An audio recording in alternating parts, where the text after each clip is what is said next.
Buenos días, estamos en un nuevo video programa de la palabra revelada y hoy vamos a hablar del tema sobre la rebelión de Lucifer, pero vamos a hablar desde un punto de vista, como siempre, bíblico, pero vamos a hablar también acerca de cuáles fueron las consecuencias de la rebelión de Lucifer, luego de venido en Satanás,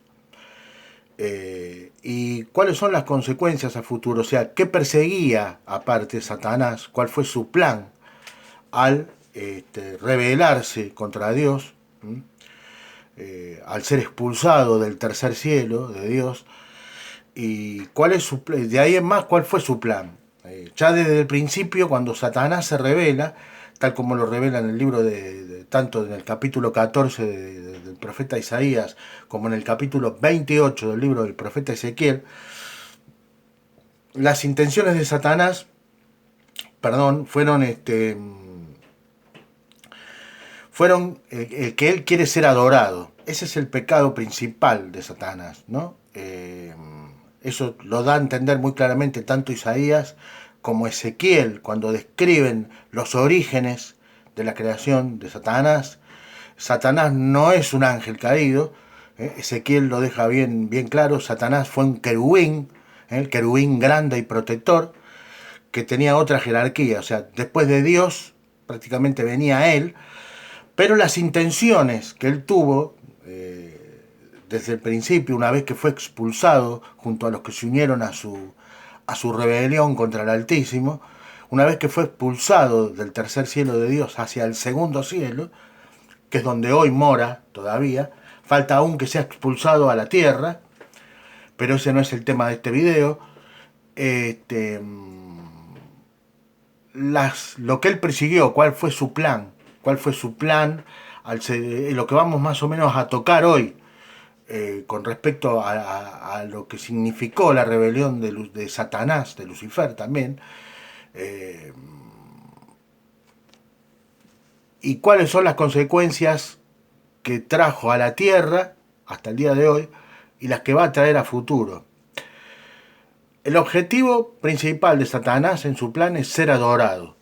Lo muestran tanto el profeta Isaías, como les dije, como Ezequiel, como también hasta los mismos evangelistas, Mateo, por ejemplo, cuando Satanás tienta al Señor en el desierto, la tercera tentación que él le muestra es mostrarle todos los reinos del mundo y la gloria de ellos.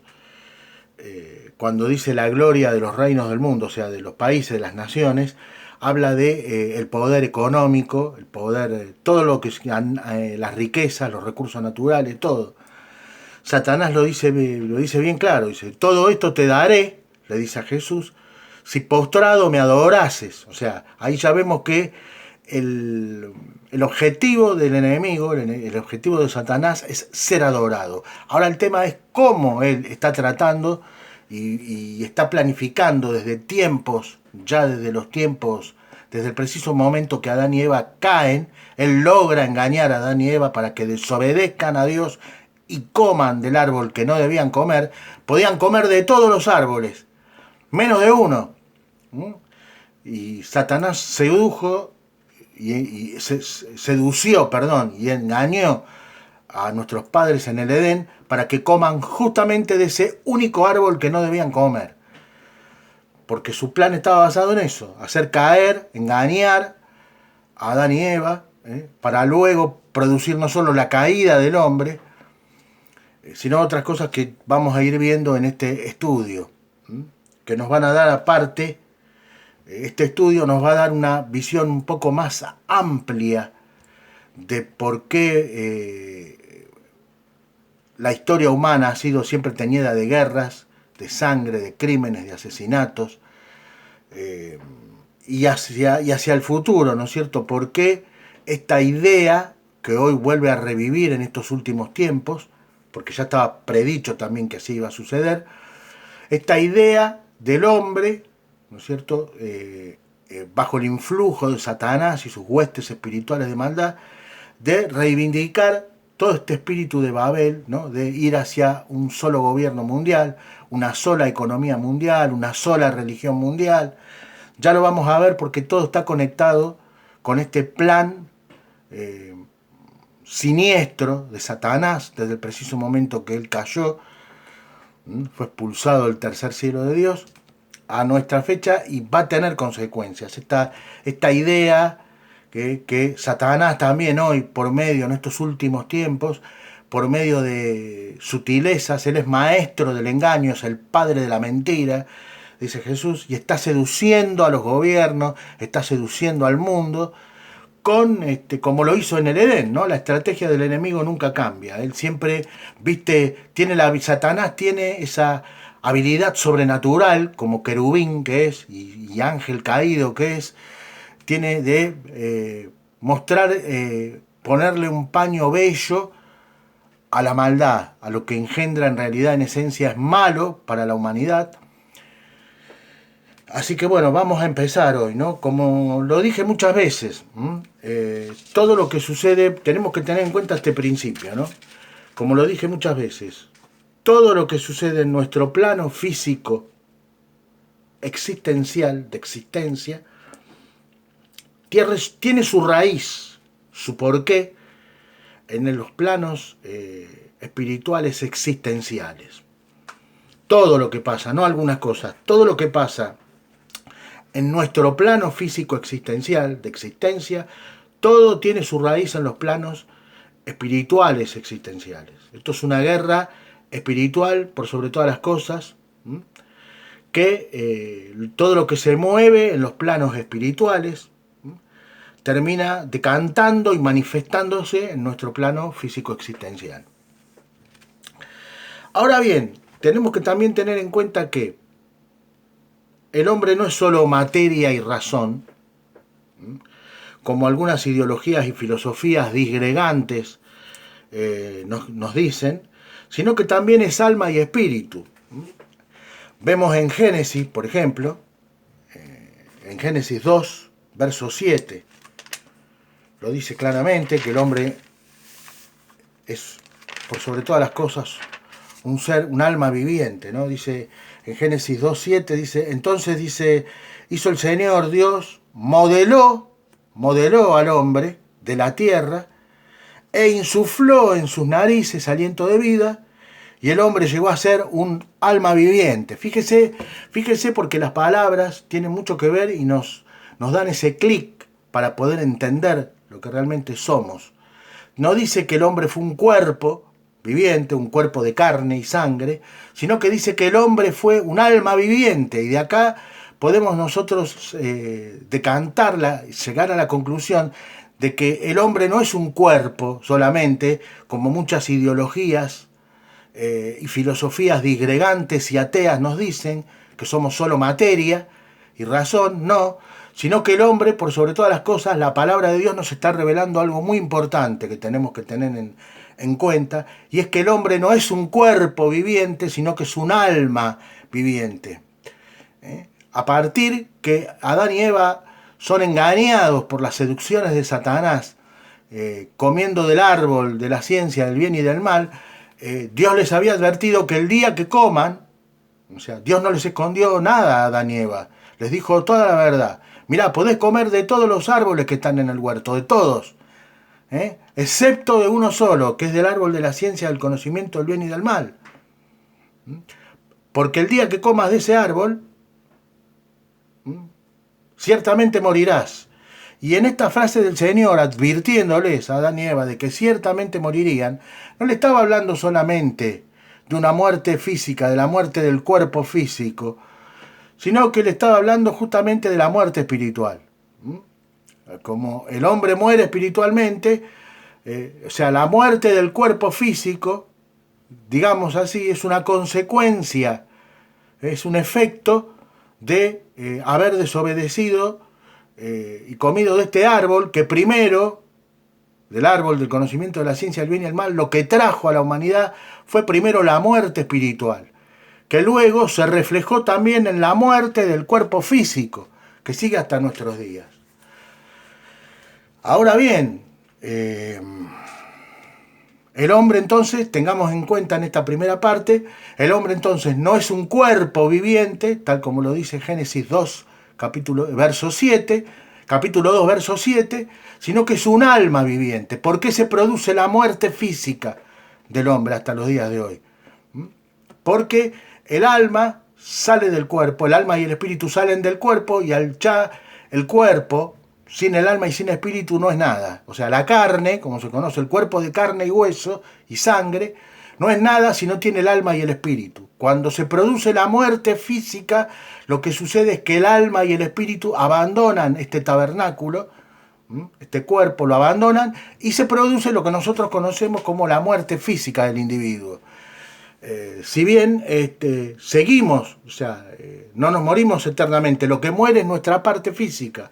Nosotros seguimos existiendo después de la muerte de nuestro cuerpo, pero de acuerdo, y esto también es tema para otro video, seguimos existiendo en otros planos, que puede ser en un plano de luz celestial con el Señor, o puede ser en un plano de eterna oscuridad y tormento, que es el inframundo, el infierno, también conocido, ¿no?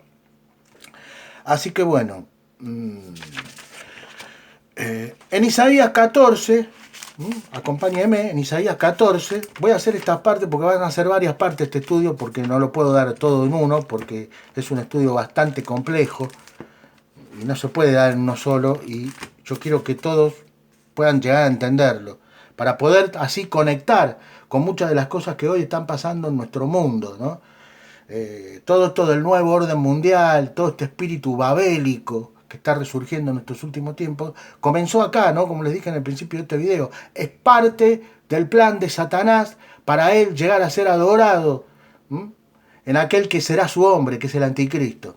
Pero vamos por paso porque yo quiero meterme más, profundizar más cómo este plan siniestro de Satanás, que también es parte de lo que Pablo llama en una de sus epístolas el misterio de la iniquidad. Vamos a ir despacio porque quiero que tengan un poco más de entendimiento de qué se trata todo este plan siniestro de Satanás, que él elucubró después de su rebelión contra el Dios Altísimo y que fue expulsado del tercer cielo de Dios. Vamos a ir a Isaías 14, Isaías 14, Isaías 14, porque acá vamos a ver, ¿no? En Isaías 14, versículos 12 al 23, vemos las causas que originaron la caída de Lucifer. Dice en Isaías 14, verso 10, dice, ¿cómo caíste del cielo, oh lucero? O sea, Lucifer, hijo de la mañana. Tú, dice, que abatías a las naciones, has sido derribado a tierra. Tú que decías en tu corazón, subiré a los cielos, en lo alto, junto a las estrellas de Dios levantaré mi trono. Y en el monte del testimonio me sentaré a los lados del norte. Sobre las alturas de las nubes subiré, y seré semejante al Altísimo. Bueno, acá vemos cuáles son lo que lleva al lucero de la mañana, a Lucifer, que ese fue su nombre principal en los principios, después pasó a ser Satanás. La palabra Lucifer significa el portador de la luz. Cuando Satanás se revela y es expulsado del tercer cielo de Dios, por su rebelión contra el Altísimo, se cambia el nombre a Satanás. Deja de ser aquel que era el portador de la luz de Dios, y él portaba la luz y la llevaba la luz de Dios. Después de Dios venía él era un ángel que en el capítulo 28 del libro del profeta Ezequiel dice que Dios a este querubín grande y protector lo vistió con lo mejor de las piedras preciosas, y que lo nombró, le dio el honor de llevar la luz de Dios por toda la creación, tanto la creación espiritual como la creación física, nuestra creación física, pero se halló maldad. Él no se conformó con ser el segundo de Dios, y por eso dice en el libro de Ezequiel, perfecto eras en todos tus caminos, hasta, esta palabra hasta marca un antes y un después, hasta que se halló en ti maldad, dice. ¿Cuál fue la maldad? Que Lucifer escupió a Dios, o sea, se comportó como un desagradecido, la soberbia colmó su corazón, se envaneció en todo su ser y ya no quiso ser el segundo de Dios, quiso ser Dios.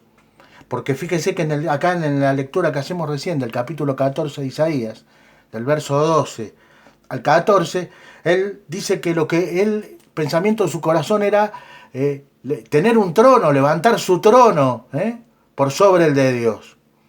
Y este fue el pecado de Satanás, ¿no? El orgullo, la soberbia, el ya no querer ser el segundo, tener este pensamiento inicuo de decir, ya no quiero ser segundo, quiero ser primero, porque yo voy a hacer las cosas mejor que Dios.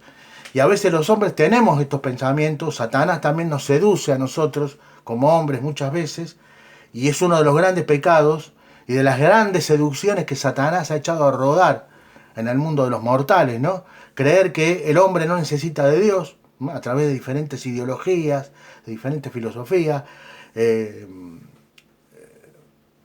hacer creerle al hombre que el hombre puede vivir independiente de Dios. Satanás está hoy, en estos días,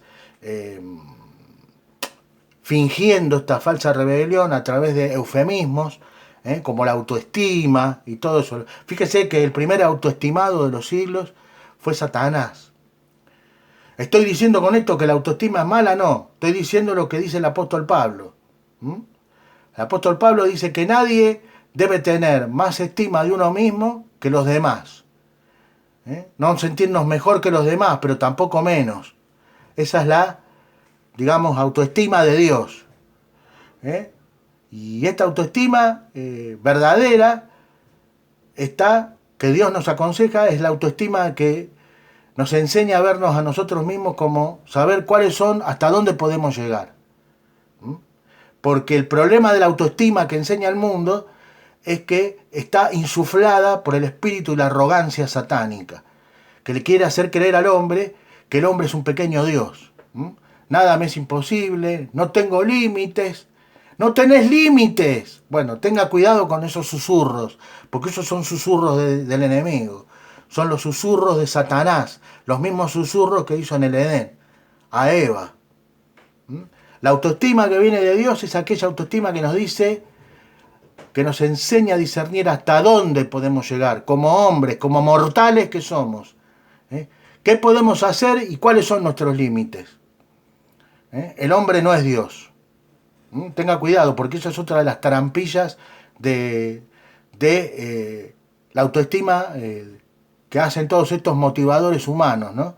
Que nos quieren hacer creer que no tenemos límites, que somos dioses en potencia. No somos dioses en potencia nada. Somos seres caídos totalmente, y necesitamos volver a Dios el Padre por medio de Jesucristo. Somos pecadores. O sea, a partir que se produjo la caída de nuestros primeros padres en el Edén, la naturaleza humana se corrompió. Y el único potencial que hoy tiene el hombre, si no viene a Dios, es el potencial de exhibir cada vez más y más su depravación espiritual, su depravación interna. Ese es el único potencial que tenemos, si no estamos en Dios. Por eso es que Dios nos llama a volver a Él por medio de Jesucristo. Y tenemos que rogar y orar a Dios, para que Dios conceda a aquellos que aún no le conocen la gracia de poder arrepentirse de sus pecados y volverse a Él. Así que bueno, vemos entonces desde el principio que la rebelión de Satanás, de su rebelión, Satanás buscó ser adorado. Esto lo vemos claro en el versículo 13 de Isaías 14. Satanás busca ser adorado. Al ser arrojado del cielo de Dios, o sea, el tercer cielo, este es el cielo de Dios, junto a los que se le unieron en su revuelta, lo primero que Satanás hace es seducir en el jardín del Edén, ya poniendo en vigencia su plan para llegar a ser adorado, seducir con engaños a Eva para que desobedezca al Señor, para así poder arrebatarle al hombre la administración y el dominio del sistema de la tierra, de la creación que Dios había hecho. Tenga en cuenta esto. ¿Por qué le estoy diciendo esto? Porque antes de la caída, cuando Dios crea todos los mares, las aves, todo, Dios le delega al hombre la administración y el gobierno de la creación al hombre. Dios le delega al hombre, Dios le delega, le da la responsabilidad a su creación al hombre. Pero, ¿qué pasó? Fíjense, esto lo vemos en Génesis 1:28. Acompáñenme, por favor. Génesis 1:28. Como Dios le delega al hombre la responsabilidad de cuidar la creación, de hacerse cargo de la creación. Fíjese, Génesis 1:28. Acompáñenme, por favor, o fíjese usted después, si quiere. En Génesis 1:28 dice, luego el Señor los bendijo, Adán y Eva, ¿no? Y les dijo, fructificad y multiplicaos, llenad la tierra y sojuzgadla, dominad sobre los peces del mar y las aves de los cielos, y sobre todo ser vivo que se mueve sobre la tierra. Verso 29, y dijo el Señor, he aquí os he dado toda hierba que produce semilla que está sobre la faz de toda la tierra, y todo árbol en el que hay fruto y que produce semilla os será de alimento. Bueno, lo que vemos acá, versículo 28, capítulo 1 del Génesis, Dios le delega la responsabilidad y la administración del sistema de la creación al hombre. Lo que hace Satanás cuando seduce a Eva en el jardín del Edén es tratar de arrebatarle esa autoridad que Dios le había delegado al hombre. Y lo logra. En la desobediencia del hombre, de haber comido del árbol que no debía, Satanás logra apoderarse de esta autoridad que Dios le había dado al hombre. Y él se erige a partir de ahí en el príncipe de este mundo. ¿Va entendiendo? Fíjese, vamos a... ¿Por qué Jesús dice en Juan? A partir de ahí, a partir de que Adán y Eva desobedecen a Dios, a partir de ahí Satanás le arrebata el dominio y la responsabilidad y el gobierno de la creación de este mundo al hombre, y a partir de ahí y hasta el día de hoy, Satanás es el príncipe de este mundo. Por eso nosotros vemos, ¿no es cierto?, en Juan, esto lo vemos en Juan, cuando Jesús dice, Juan 12:31, en el Evangelio de Juan, acompáñeme, yo trato de llevarlo acá para que usted pueda conectar mejor. Juan 12:31, fíjese, el mismo Señor Jesucristo, por causa de este incidente, por causa de esto, de que Satanás logra hacer caer, que desobedezcan a Dios y que coman del árbol que no debían, para así él poder apoderarse. O sea, Satanás ya sabía que si él lograba eso, lo primero que necesitaba era apoderarse del dominio de este mundo, que había sido delegado esta autoridad y esta responsabilidad en el hombre.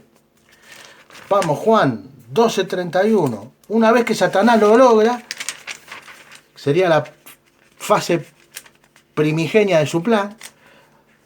12:31. Fíjese. Dice, ahora es el juicio de este mundo, dice el Señor Jesús. Ahora será echado fuera el príncipe de este mundo. ¿Quién es el príncipe de este mundo? A partir de ese momento que Adán y Eva pecan y desobedecen al Señor, a partir de ese momento Satanás empieza a ser el príncipe de este mundo. Es el que regentea el sistema, el que estructura el sistema, el que dice cómo van a ser las cosas en este mundo. Y a partir de ahí vamos a empezar a conectar por qué el mundo es como es. A partir de ahí, a partir de que Satanás empieza a gobernar este mundo, empieza a ser el príncipe de este mundo, comienza todo lo que conocemos hasta el día de la fecha. Los asesinatos, los crímenes, las envidias, las lujurias, todo eso, porque él ya es el regente de este mundo. Desde las esferas espirituales, tiene influencia poderosa sobre este mundo y sobre el hombre, que pasa a ser su esclavo. Porque como dice Pedro, ¿no? El que es vencido por algo pasa a ser esclavo de lo que es vencido. Entonces Satanás vence al hombre y lo toma como esclavo. Pero Dios, en su plan y en su gracia y en su misericordia, que no es tema de este video, vamos a ir despacio, yo quiero ir despacio porque, como verá, es complejo el tema. Satanás, Dios envía a Jesucristo para liberar al hombre, para abrirle un camino angosto, para que el hombre pueda ser salvo y salir de las tinieblas, de la esclavitud de Satanás, a la gloriosa luz de los hijos de Dios, que eso lo explica bien Pablo. Pero acá vemos que Jesús, volviendo al tema, dice que Satanás, por causa de aquella desobediencia, en el Edén pasó a ser el príncipe de este mundo. Y cuando vemos que Satanás es el príncipe de este mundo, entendemos por qué el mundo funciona como funciona. Entendemos por qué existen los crímenes, los asesinatos, la violencia, las injusticias, las rebeliones populares, porque Satanás es el que gobierna este mundo. Satanás, él es el que gobierna, él es el príncipe de este mundo. Y ya ha sido desalojado hace 2000 años atrás, en la obra de Cristo, en su primera venida, en su muerte expiatoria en la cruz del Calvario y en el poder de su resurrección, Satanás ha sido, por eso acá dice, fíjese, Jesús dice, ¿dónde vino el juicio de Satanás? En la crucifixión de Cristo y en el poder de su resurrección al tercer día entre los muertos. Por eso Jesús dice acá, ahora es el juicio de este mundo. Dice, ahora será echado fuera el príncipe de este mundo. O sea, Satanás ya fue de todo el engaño y el arrebato que hizo por medio de mentiras a Adán y Eva, de la autoridad del mundo, que le había sido delegada al hombre, fue juzgado hace 2000 años por medio de la muerte expiatoria de Cristo y fue totalmente derrotado al Cristo resucitar de entre los muertos al tercer día. Por eso dice acá, ya ha sido echado fuera. O sea, Satanás, ya el príncipe de este mundo ha sido echado fuera. ¿Qué está pasando desde aquel momento a hoy? Que han pasado casi 2000 años. Lo próximo que queda, yo creo que ya lo expliqué en un video, ¿no? Esto es como un desalojo. Cuando usted tiene una casa y se le mete a alguien a vivir en su casa que no es el propietario de su casa, usted no puede entrar a su casa. Usted tiene que ir a la justicia, para que se le haga justicia. Usted logra todo, usted logra que el juez baje el martillo y diga que desalojen a los que por la fuerza, como hizo Satanás en el Edén, le arrebató a Adán y Eva el dominio y el control del mundo. A usted lo arrebataron, se le metieron en su casa y a usted le arrebataron su vivienda, usted perdió el gobierno de su casa y otro. Bueno, el juez lo que hace es decir, vayan y saquen a los usurpadores de esa casa y devuélvansela a quien le corresponde. Bueno, en estos 2000 años lo que ha pasado esto, o sea, el juez, Dios, por medio de la muerte vicaria de Cristo y el poder de su resurrección de entre los muertos, ya bajó el martillo, ya dijo que el príncipe de este mundo, tal como lo dice acá Jesús en Juan, capítulo 12, verso 31, dice, el juicio ya estuvo hecho, ahora va a ser echado. Ahora lo que falta es que